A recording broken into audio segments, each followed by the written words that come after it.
একটা ছোট্ট গ্রাম, নাম তার সোনারপাড়া। চারদিকে সবুজ ধানক্ষেত, কাঁচা রাস্তা আর মানুষের সহজ সরল জীবন। সেই গ্রামেরই এক মেয়ে, কার নাম আয়েশা। আয়েশা ছিল খুবই পরিশ্রমী, ধৈর্যশীলা আর আল্লাভীরু। ছোটবেলা থেকেই সে অভাবের মধ্যে বড় হয়েছে। অনেক দিন এমন গেছে যেদিন তাদের ঘরে ঠিকমতো ভাতও জোটেনি, কিন্তু তার মা সবসময় বলতেন, মা, কষ্টে ধৈর্য ধরলে আল্লাহ কখনো খালি হাতে ফিরিয়ে দেন না। এই কথাগুলো আয়েশার মনে গভীরভাবে গেঁথে গিয়েছিল। গ্রামের জীবনে সে অনেক কিছু শিখেছিল, কিভাবে অল্প জিনিস দিয়ে সংসার চালাতে হয়, কিভাবে কষ্টের মধ্যেও হাসতে হয়, আর কিভাবে আল্লাহর উপর ভরসা রাখতে হয়। সময় গড়িয়ে গেল, আয়েশা বড় হলো। একসময় তার বিয়ে হলো শহরের এক পরিবারে, তার স্বামী রাহিম। শহরের জীবন তার কাছে ছিল একেবারে নতুন। পাকা বাড়ি, গ্যাসের চুলা, ফ্রিজ, আলাদা রান্নাঘর, সব কিছুই যেন অন্য এক জগৎ। প্রথম দিকে সে একটু ভয় পেত, ভুল করত, লজ্জা পেত, কিন্তু ধীরে ধীরে সব শিখে নেয়। তার ব্যবহার এত ভালো ছিল যে বাড়ির সবাইও তাকে প্রথমে ভালোবাসতেই শুরু করেছিল। কিন্তু একটা জায়গায় সমস্যা ছিল, তার শাশুড়ি। তার নাম হালিমা বেগম। তিনি ছিলেন একটু কঠিন মনের মানুষ। শহরে জীবনে অভ্যস্ত আর গ্রামের লোকজনকে একটু নিচু চোখে দেখতেন। মাঝে মাঝে তিনি বলতেন, এই সব গ্রামের মেয়েদের কিছুই আসে না, সব নতুন করে শেখাতে হয়। আয়েশা এইসব কথা চুপচাপ শুনত, কখনো জবাব দিত না। সে শুধু মনে মনে দোয়া করত, হে আল্লাহ, আমাকে ধৈর্য দাও। একদিন দুপুরে আয়েশা রান্না করছিল, হঠাৎ গ্যাস শেষ হয়ে যায়। সে একটু থমকে গেল। ঠিক তখনই শাশুড়ি রান্নাঘরে এসে বললেন, কি হলো বৌমা?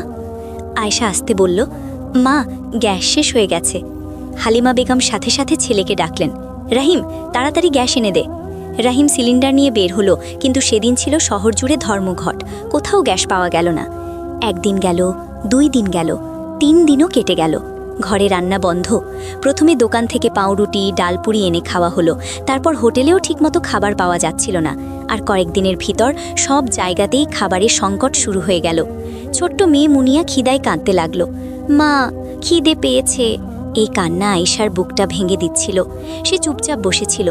হঠাৎ তার মনে পড়ল গ্রামের কথা। যখন কোনো জ্বালানি থাকতো না, তখন তারা কি করত? গোবর দিয়ে ঘুঁটে বানিয়ে রান্না করত। সে ভাবল, যে জিনিস গ্রামে কাজ করে সেটা এখানে কেন পারবে না? পরদিন ভোরে ফজরের নামাজ পড়ে আয়েশা আল্লাহর কাছে দোয়া করল, হে আল্লাহ, তুমি আমাকে একটা উপায় দেখাও, আমার বাচ্চাটা যেন ক্ষুধার্ত না থাকে।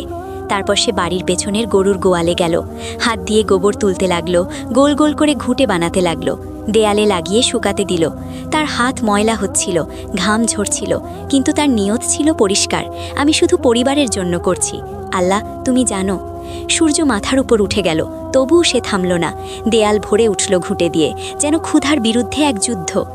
ওদিকে ঘরের ভেতর হালিমা বেগম বলছিলেন, এইভাবে আর কত দিন চলবে? না খেয়ে মরতে হবে নাকি? আয়েশা দূর থেকে শুনে শুধু বলল, আরেকটু ধৈর্য, ইনশাল্লাহ সব ঠিক হবে। সন্ধ্যের দিকে যখন আয়েশা আবার গোবর তুলছিল, হঠাৎ পিছন থেকে শাশুড়ির গলা, এই বৌমা, কি করছিস তুই? তিনি রেগে আগুন হয়ে গেলেন, গোবর তুলছিস? পাগল হয়ে গেছিস নাকি? এই সব নোংরা জিনিস দিয়ে আমাদের বাড়ি অপবিত্র করবি? আয়েশা ভয় পেয়ে গেল, আস্তে বলল, মা, গ্যাস নেই তাই ভাবলাম। চুপ! আমাদের কি এত খারাপ দিন এসেছে যে গোবরের রান্না খাবো? এটা শহর, বুঝছিস? প্রতিটি কথা যেন তীরের মতো বীজ ছিল। ফেলে দে এগুলো, কোনো রান্না হবে না। শাশুড়ি রাগে ভেতরে চলে গেলেন। আয়েশা বসে পড়ল মাটিতে। তার হাত এখনো ময়লা, চোখ ভরা পানি। সে ধীরে বলল, আমি তো শুধু ভালো চেয়েছিলাম। ঠিক তখনই মুনিয়ার কান্না, মা, খুব খিদে। আয়েশা দৌড়ে গিয়ে মেয়েকে কোলে নিল, কিন্তু তার কাছে দেওয়ার মতো কিছুই নেই। তার চোখ দিয়ে অঝরে পানি পড়ছিল। হে আল্লাহ, আমি কি করব?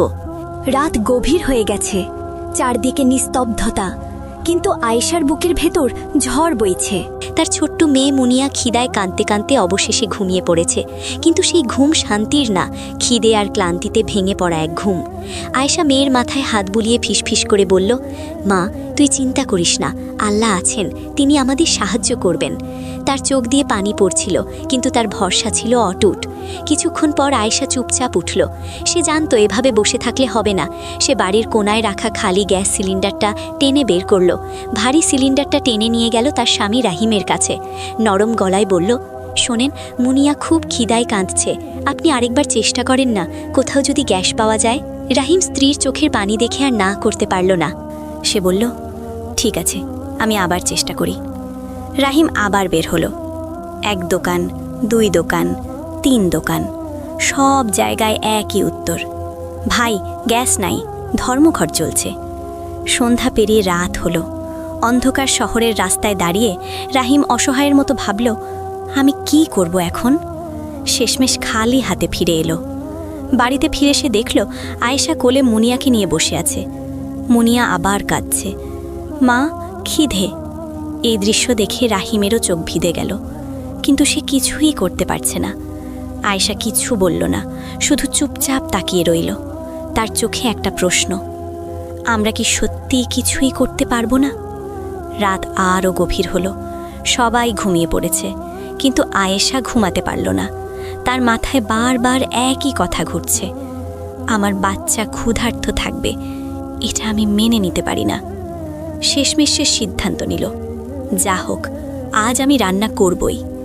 সে চুপি চুপি উঠল, বাড়ির পেছনে গেল, দেয়ালে শুকিয়ে থাকা ঘুঁটেগুলো নামালো, চুলার আগুন জ্বালালো, হাঁড়িতে অল্প চাল দিয়ে ভাত বসালো। চুলার আগুন ধীরে ধীরে জ্বলছে, ধোঁয়া উঠছে, আর সেই ধোঁয়ার সাথে আয়েশার আশাও জ্বলছে, আজ আমার মেয়ে না খেয়ে ঘুমাবে না। হঠাৎ বৌমা, একটা তীব্র গলার আওয়াজ। আয়েশার বুক ধক করে উঠল। শাশুড়ি হালিমা বেগম দাঁড়িয়ে আছেন সামনে, চোখে আগুন। তোকে না করেছিলাম, আবার এই নোংরা কাজ করছিস? আয়েশা কিছু বলতে পারল না, শুধু মাথা নিচু করে দাঁড়িয়ে রইল। শাশুড়ি চেঁচিয়ে বললেন, আমরা না খেয়ে মরে যাব, তবু এই গোবরে রান্না করা খাবার খাবো না, বুঝছিস? তারপর রাগে গিয়ে হাঁড়িটা তুলে জোরে মাটিতে ছুঁড়ে ফেললেন। সব ভাত মাটিতে পড়ে গেল। আয়েশা মাটিতে বসে পড়ল, তার হাত কাঁপছে, চোখ দিয়ে অঝরে পানি পড়ছে। সে ভাবল, আমি কি এতটাই ভুল করছি? আমি তো শুধু ভালো চেয়েছিলাম। তার মন ভেঙে যাচ্ছে, কিন্তু ঠিক তখনই তার চোখ পড়ল দেয়ালের দিকে। সেখানে এখনো কিছু শুকনো ঘুঁটে লাগানো আছে। হঠাৎ তার মাথায় একটা চিন্তা এলো। স্কুলে পড়া একটা কথা মনে পড়ল, গোবর থেকে গ্যাস তৈরি করা যায়, বায়োগ্যাস। তার চোখে হঠাৎ আলো জ্বলে উঠল। সে ধীরে বলল, যদি আমি গোবর দিয়ে সরাসরি রান্না না করি, বরং গ্যাস বানাই, তাহলে তাহলে তো কেউ বুঝবেও না, আর রান্নাও হবে পরিষ্কারভাবে। তার বুক ধড়ফড় করছে, কিন্তু কিন্তু আমাকে সাবধান থাকতে হবে। সে আকাশের দিকে তাকিয়ে বলল, হে আল্লাহ, তুমি যদি সাহায্য করো, আমি এটা পারবো। তার চোখে আবার আত্মবিশ্বাস ফিরে এলো, আমি হার মানব না। পরদিন খুব ভোরে ফজরের নামাজ শেষ করে আয়েশা কাজে নেমে পড়ল। চারপাশ তখনও নিস্তব্ধ, পাখিরা হালকা ডাকছে, ভোরের ঠান্ডা হাওয়া ধীরে ধীরে বইছে। সে চুপচাপ বাড়ির পেছনে একটা নির্জন জায়গা বেছে নিল, কেউ যেন বুঝতে না পারে। এমনভাবেই শুরু করলো তার কাজ। মাটি খুঁড়তে শুরু করলো। ধীরে ধীরে একটা গর্ত তৈরি হলো। তারপর কিছু ইট আর সিমেন্ট দিয়ে গর্তটার ভেতরে বানাতে লাগলো একটি গোলাকার ট্যাঙ্কি। তারপর সে তাজা গোবর নিয়ে এলো, সমান পরিমাণ পানি মিশিয়ে ধীরে ধীরে ভালো করে নাড়তে লাগলো। মিশ্রণটা ধীরে ধীরে গাঢ় আর মসৃণ হয়ে উঠল। সে সাবধানে সেই মিশ্রণটা ট্যাঙ্কির ভেতরে ঢেলে দিল। তারপর ট্যাঙ্কির মুখটা শক্ত করে ঢাকনা দিয়ে বন্ধ করে দিল, যাতে এক ফোঁটা বাতাসও ভেতরে ঢুকতে না পারে। ওপরে ছোট্ট একটা ছিদ্র রেখে দিল, আর সেই ছিদ্রের সাথে লাগিয়ে দিল একটি সরু পাইপ। সব কাজ সে একাই করছিল, নিঃশব্দে, ধৈর্য নিয়ে। কেউ জানে না, কেউ দেখে না, শুধু আল্লাহ দেখছেন। দিন কেটে গেল। 1 দিন, 2 দিন, 3 দিন। গোবর ধীরে ধীরে পচতে লাগলো। আয়েশা প্রতিদিন গিয়ে দেখে, হচ্ছে তো। তার মনে ভয়ও ছিল, যদি না হয়। কিন্তু সে হাল ছাড়েনি। প্রতিদিন দোয়া করেছে, হে আল্লাহ, তুমি বরকত দাও। অবশেষে কয়েকদিন পর সকালে আয়েশা গিয়ে পাইপটা আস্তে খুলল। হালকা একটা চাপ অনুভব করল। তার বুক ধকধক করছে। সে পাইপটা চুলার সাথে লাগালো, তারপর আগুন ধরালো। একটা পরিষ্কার নীল শিখা জ্বলে উঠল। কোনো ধোঁয়া নেই, কোনো দুর্গন্ধ নেই, শুধু একদম পরিষ্কার আগুন। আয়েশার চোখ ভিজে গেল। সে অবাক হয়ে তাকিয়ে রইল। আমি পেরেছি, আল্লাহ, তুমি আমাকে সাহায্য করেছ। তার মুখে হাসি ফুটে উঠল। সে বলল, এখন আমার মেয়ে আর ক্ষুধার্ত থাকবে না, ইনশাল্লাহ। সকালের নরম আলো চারদিকে ছড়িয়ে পড়েছে, কিন্তু আয়েশার মনে আজ এক অন্যরকম আলো। সে চুলার সামনে বসে আছে, তার নিজের বানানো বায়োগ্যাসের আগুন জ্বলছে। কোনো ধোঁয়া নেই, কোনো গন্ধ নেই, একদম পরিষ্কার নীল শিখা। তার মুখে এক শান্তির হাসি। আলহামদুলিল্লাহ, আজ আমার ঘরে আবার চুলো জ্বলছে। আয়েশা দ্রুত আটা মেখে রুটি বানাতে শুরু করলো। চুলার আগুনে রুটি ফুলে উঠছে, হালকা গরম গন্ধ ছড়িয়ে পড়ছে। তার চোখে শুধু একটাই চিন্তা, আজ আমার মেয়ে পেট ভরে খাবে। সবকিছু খুব চুপচাপ চলছে, কেউ এখনো কিছু জানে না। হঠাৎ পেছন থেকে দ্রুত পায়ের শব্দ। এই সব কি হচ্ছে এখানে? আয়েশার বুক কেঁপে উঠল। শাশুড়ি হালিমা বেগম দাঁড়িয়ে আছেন, চোখে সন্দেহ আর রাগ। তোকে কতবার বলেছি, আবার রান্না করছিস? আয়েশা কাঁপা গলায় বলল, মা, এটা গোবরের ঘুঁটে না, এটা গ্যাস।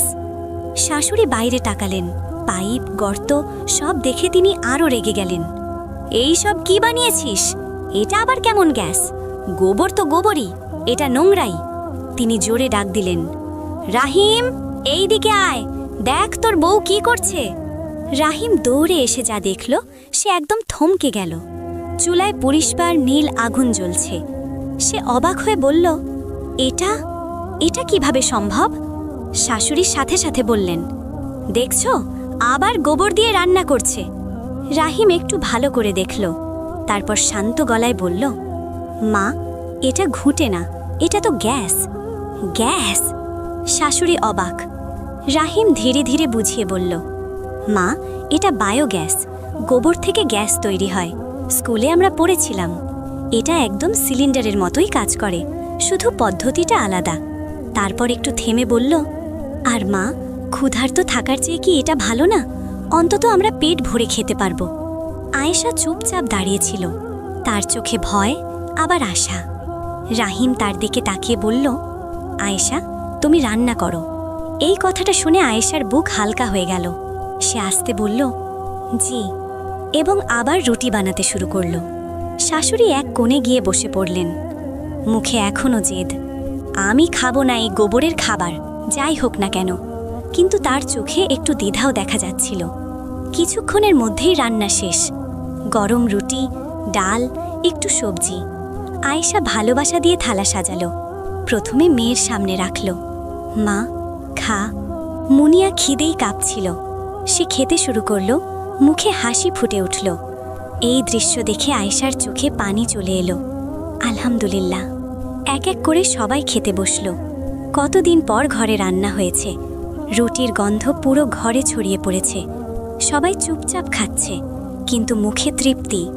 এই গন্ধ শুধু ঘরেই থাকল না, পাশের বাড়িতেও পৌঁছে গেল। একজন প্রতিবেশী এসে বলল, ভাবি, আজ কি রান্না করলেন? এত সুন্দর গন্ধ। আরেকজন, আমাদের তো কতদিন রান্না হয়নি। আয়েশা হেসে বলল, আসেন, আপনারাও খান। সে কাউকে ফিরিয়ে দেয়নি। যে আসছে সবাইকে খেতে দিচ্ছে। কেউ থালা নিয়ে বসেছে, কেউ দাঁড়িয়ে রুটি খাচ্ছে। সবাই বলছে, মাশাআল্লাহ, কি স্বাদ! আপনি না থাকলে আমরা না খেয়ে থাকতাম। খাওয়া শেষে সবাই একসাথে বলল, আয়েশা, তুমি সত্যি আল্লাহর রহমত। তোমার মতো বৌমা থাকলে কেউ ক্ষুধার্ত থাকবে না। আল্লাহ তোমাকে বরকত দিক।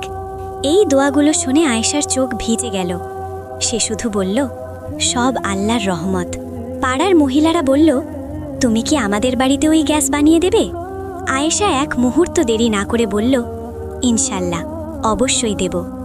এরপর শুরু হলো এক নতুন যাত্রা। আয়েশা এক এক করে সবার বাড়িতে গেল, আর সবার বাড়িতে একটি করে বায়োগ্যাসের ট্যাঙ্কি বানিয়ে দিল। ধীরে ধীরে পুরো পাড়ায় চুলো জ্বলে উঠল। প্রতিটি ঘরে রান্না শুরু হলো। প্রতিটি মুখে হাসি ফিরে এলো। এখন আর কেউ তাকে গ্রামের মেয়ে বলে অপমান করে না। সবাই বলে, আয়েশা আমাদের জন্য আল্লাহর পক্ষ থেকে পাঠানো রহমত। সন্ধ্যার নরম আলো নেমে এসেছে। সারাদিন কাজ শেষে আয়েশা ক্লান্ত শরীর নিয়ে ঘরে ফিরল, কিন্তু আজ তার মুখে ক্লান্তির সাথে এক অদ্ভুত প্রশান্তি। পুরো পাড়ায় আজ চুলো জ্বলেছে। কেউ ক্ষুধার্ত ঘুমায়নি। সে মনে মনে বলল, আলহামদুলিল্লাহ, এটা সব তোমার রহমত। হে আল্লাহ, আয়েশা আবার রান্নাঘরে গেল, চুপচাপ আবার রুটি বানালো, ডাল গরম করল, তারপর একটি থালা সাজিয়ে ধীরে ধীরে শাশুড়ির কাছে নিয়ে গেল। নরম গলায় বলল, মা, খাবারটা খেয়ে নিন। হালিমা বেগম মুখ ঘুরিয়ে নিলেন, কিন্তু আজ তার মুখে আগের মতো রাগ ছিল না, ছিল দ্বিধা, লজ্জা আর একটু অনুতাপ। ঠিক তখন রাহিম পাশে এসে দাঁড়ালো। সে মায়ের দিকে তাকিয়ে শান্ত গলায় বলল, মা, আর কতক্ষণ রাগ করবেন? দেখলেন তো এই খাবার নোংরা না, এই খাবার দিয়ে পুরো পাড়ার মানুষ পেট ভরে খেয়েছে। যে জিনিস মানুষকে বাঁচায় সেটা কি খারাপ হতে পারে? এই কথাগুলো যেন সরাসরি হালিমা বেগমের হৃদয়ে গিয়ে লাগল। কিছুক্ষণ নীরবতা, তারপর ধীরে ধীরে হালিমা বেগম মাথা তুললেন। তার চোখে পানি জমে গেছে। তিনি আয়েশার দিকে তাকালেন, এই প্রথম ভালোভাবে। তার কাপা গলায় বললেন, বৌমা, আমি তোকে অনেক ভুল বুঝেছিলাম। আমি ভেবেছিলাম তুই গায়ের মেয়ে, কিছুই জানিস না, কিন্তু আজ বুঝলাম তুই আমাদের সবার চেয়ে বেশি বুদ্ধিমান। তার চোখ দিয়ে পানি গড়িয়ে পড়ল। আমাকে মাফ করে দে মা। এই কথা শুনে আয়েশারও চোখ ভিজে গেল। সে সাথে সাথে নিচে বসে পড়ল। মা, আপনি এমন কথা বলবেন না, আপনি তো আমার মায়ের মতো। হালিমা বেগম তাকে কাছে টেনে নিলেন, প্রথমবার সত্যিকারের ভালোবাসা দিয়ে বুকে জড়িয়ে ধরলেন। এই আলিঙ্গনে ছিল অনুতাপ, ভালোবাসা আর সম্পর্কের নতুন শুরু। তারপর হালিমা বেগম সেই থালা হাতে নিলেন, একটু দ্বিধা, তারপর একটু টুকরো রুটি মুখে দিলেন। কিছুক্ষণ চুপ, তারপর ধীরে বললেন, মাশাআল্লাহ, খুবই ভালো হয়েছে। এই কথাটা শুনে আয়েশার মুখে হাসি ফুটে উঠল। সবাই একসাথে খেতে লাগল। ঘরে আবার হাসি ফিরে এলো। ছোট্ট মুনিয়া তার দাদির কোলে বসে খাচ্ছে। হালিমা বেগম নিজ হাতে তাকে খাওয়াচ্ছেন। আর একটু খা মা। এই দৃশ্য দেখে আয়েশার চোখে আনন্দের জল চলে এলো। আয়েশা শুধু নিজের পরিবারই বাঁচায়নি, পুরো সমাজকে সাহায্য করেছে। এরপর থেকে সব কিছু বদলে গেল। হালিমা বেগম নিজেই আয়েশার সাথে বসে নতুন নতুন পরিকল্পনা করতে লাগলেন। বৌমা, আমরা যদি বড় একটা ট্যাঙ্কি বানাই তাহলে আরও বেশি গ্যাস হবে না? আর যদি এই কাজটা অন্য গ্রামেও ছড়িয়ে দিই? রাহিমও পাশে বসে বলল, হ্যাঁ, আমরা এটা একটা কাজ হিসেবে শুরু করতে পারি, মানুষকে সাহায্যও হবে। আয়েশা মৃদু হেসে বলল, ইনশাল্লাহ, যদি আল্লাহ চান আমরা অনেক মানুষের উপকার করতে পারব। দিন যেতে লাগলো। এখন আর সেই কষ্টের দিন নেই। ঘরে সবসময় চুলো জ্বলে, রান্নার গন্ধে ঘর ভরে থাকে, মুনিয়ার হাসিতে বাড়ি মুখরিত। হালিমা বেগম এখন নিজেই বলেন, আমার বৌমা না থাকলে আমরা আজ কি খেতাম? তিনি প্রতিবেশীদের গর্ব করে বলেন, আমার বৌমা অনেক বুদ্ধিমতী, আল্লাহর দান। রাতে সবাই একসাথে বসে খায়, হাসে, গল্প করে। আয়েশা আকাশের দিকে তাকিয়ে চুপচাপ বলে, আলহামদুলিল্লাহ, তুমি আমাদের কখনো একা ছেড়ে দাওনি। আর এভাবেই ভালোবাসা, সম্মান আর আল্লাহর বরকতে তাদের সংসার সুখে শান্তিতে চলতে লাগলো। আমরা যতই আধুনিক হই না কেন, আমাদের শিকড়, অভিজ্ঞতা আর পুরনো জ্ঞান সবচেয়ে বড় সম্পদ। এই গল্প আমাদের অনেক বড় শিক্ষা দেয়, ধৈর্য ও তাওয়াক্কুল। কঠিন সময় হতাশ না হয়ে আল্লাহর ওপর ভরসা রাখতে হবে, আর অহংকার না করা। রাসূল সাল্লাল্লাহু আলাইহি ওয়াসাল্লাম বলেছেন, যার অন্তরে এক বিন্দু অহংকার থাকবে সে জান্নাতে প্রবেশ করতে পারবে না।